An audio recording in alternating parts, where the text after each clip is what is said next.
Venta Chalet en Torrent Urbanización Santa Apolonia, referencia 1279. Salón.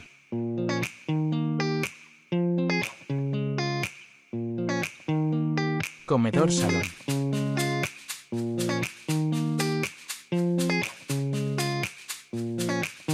Terraza.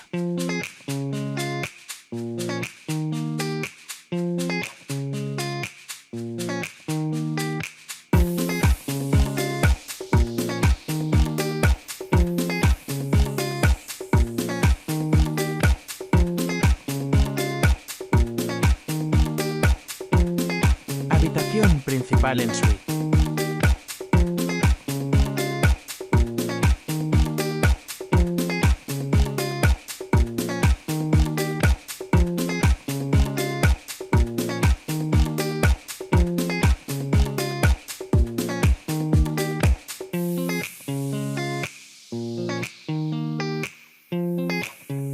Cocina office.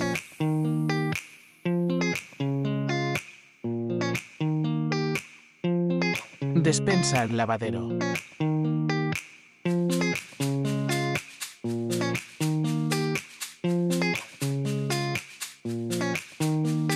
Subida, primera planta.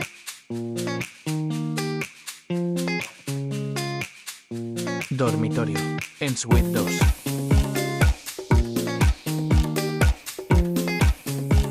Baño.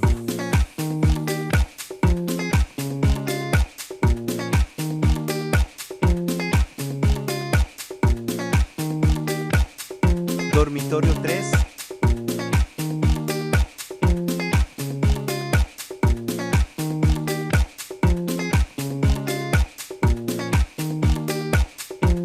Dormitorio 4.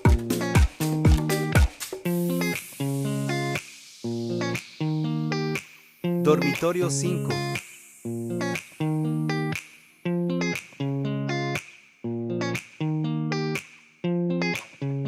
Baño.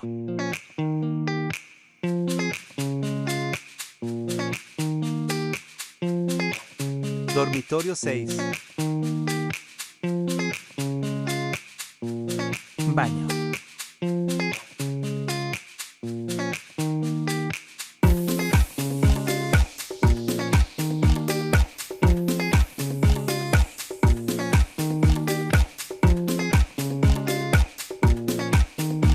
Bajada a semisótano.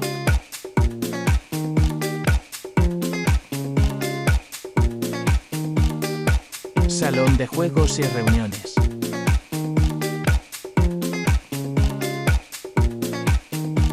Terraza jardín.